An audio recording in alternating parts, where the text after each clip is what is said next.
Então, essa voz que é dito no versículo 18, esta voz vinda do céu, nós a ouvimos. Então, eu vou fazer uma explicação aqui.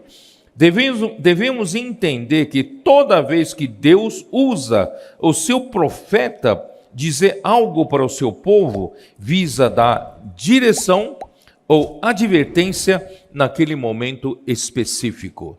Por isso, a palavra profética é comparada a uma candeia que brilha em lugar escuro para dar direção a fim de avançar na execução da vontade de Deus.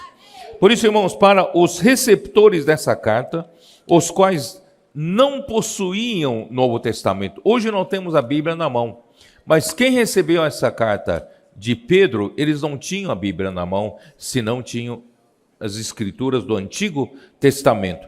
Então agora eles precisam primeiro crer em tudo o que os profetas do Antigo Testamento falaram, tá?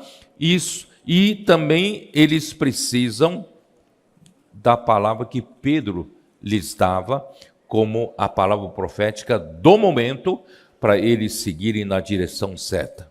Por isso que Pedro afirma, em seguida, versículo 20, sabendo primeiramente isto, que nenhuma profecia da Escritura provém de particular elucidação. Irmãos, nenhuma Escritura, nenhum profeta pode dar a sua própria elucidação. Toda palavra dos profetas tem que vir da revelação de Deus. Lá em Gálatas, capítulo 1, que palavra que Paulo falava? Gálatas 1.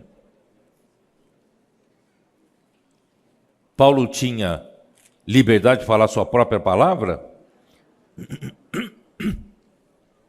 Ele diz no versículo, Gálatas 1, versículo 11 e 12.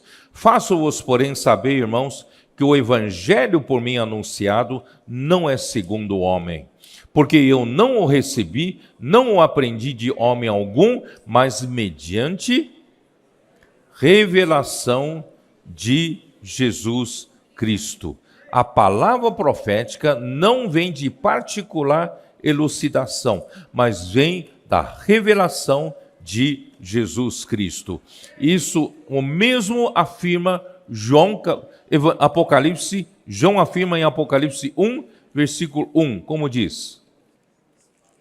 Revelação de Jesus Cristo, que Deus lhe deu para mostrar aos seus servos as coisas que em breve devem acontecer e que ele, enviando por intermédio do seu anjo, notificou ao seu servo João. João não tem direito nem liberdade de falar sua própria palavra, mas ele recebeu a notificação e recebeu a revelação para falar aos seus servos. Portanto, irmãos, se um profeta de Deus, vamos conferir com Deuteronômio 18, se um profeta de Deus falar a sua própria palavra, irmãos, ele será eliminado no Antigo Testamento. Ele não pode fazer isso, certo? Então, um profeta, versículo 18, capítulo 18 de Deuteronômio, versículo 18, suscitar-lhes-ei um profeta do meio dos seus irmãos, semelhante a ti. Aqui ele está se referindo a Jesus, mas esse princípio vale para todos os outros profetas, em cuja boca porei as minhas palavras, e ele lhes falará tudo o que eu lhe ordenar. Quer dizer, um profeta não tem liberdade de falar, pela sua particular elucidação. Ele tem que falar aquilo que Deus colocar na sua boca, ele vai falar somente o que Deus ordenar, porque tem um só maestro, tem um só regente, tem um só quem comanda, e nós queremos estar debaixo desse comando, desse ritmo, né, para avançar. Agora, de todo aquele que não ouvir as minhas palavras que ele falar,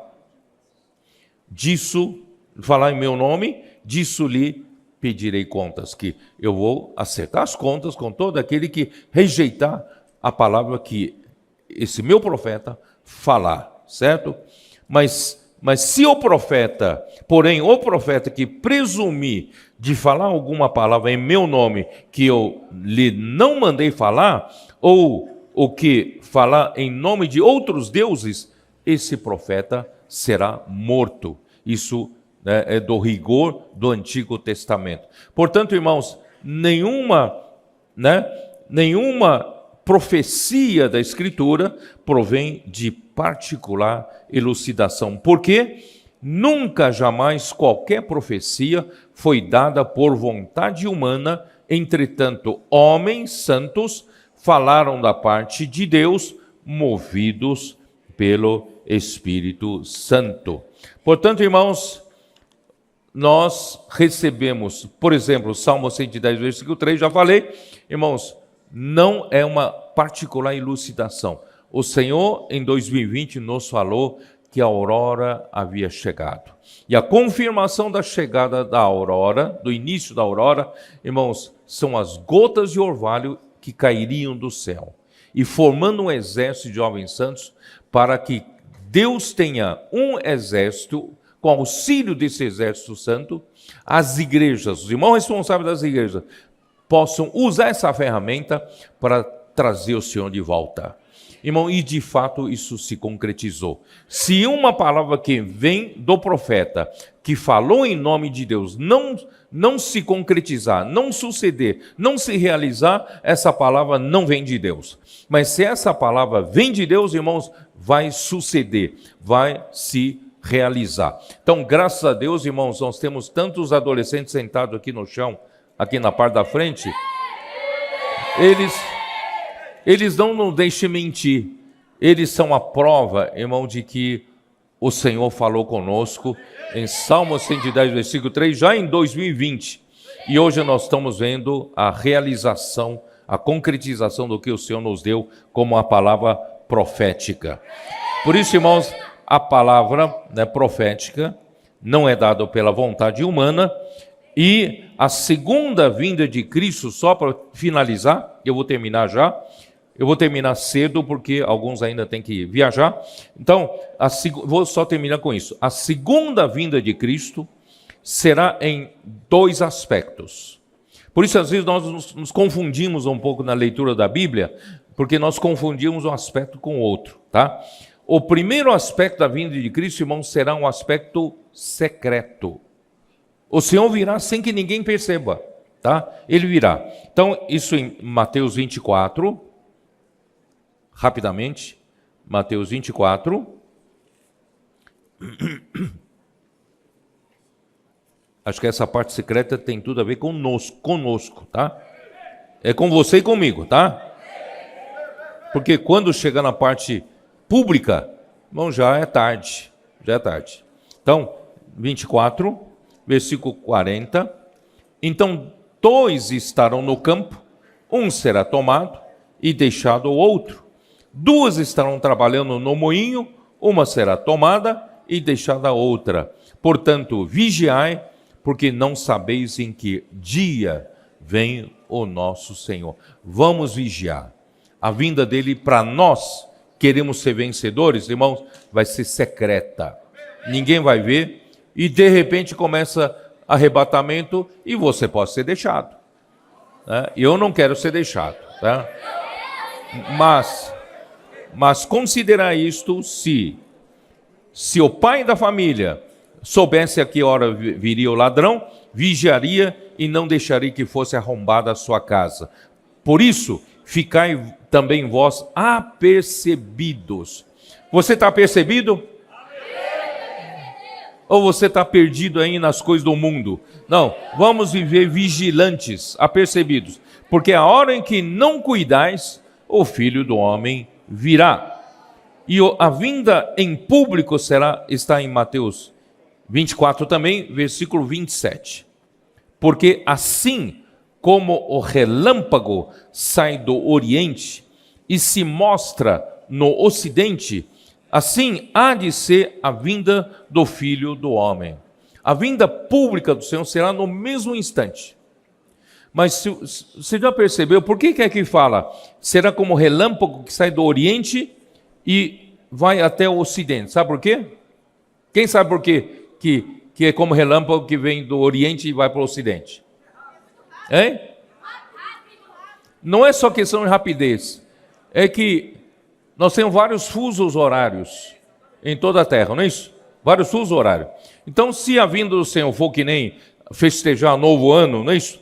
O que aconteceu de um lado ainda não aconteceu no outro lado. Mas a vinda do Senhor tem que acontecer ao mesmo tempo para todo mundo. Vocês entenderam? Então, em todos os fusos horários, a vinda do Senhor vai vir ao mesmo tempo. Vocês já perceberam ou não? Tá? É por causa disso. É como um relâmpago. Todo mundo vai a vinda do Senhor no mesmo instante. Tá? Então, Mateus, 2 Tessalonicenses 2:8.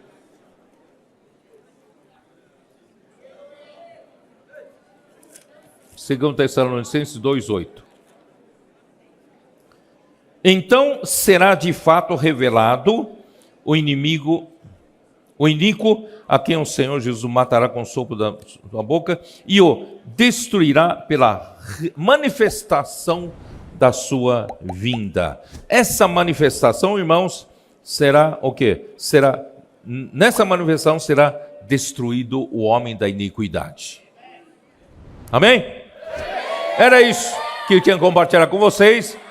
Vamos fazer parte do Filho Varão. Vamos fazer parte dos 144 mil. E vamos ajudar esse maestro a colocar ordem nas coisas. Nós, pela palavra do Senhor, entramos na ordem. Amém. Jesus é o Senhor.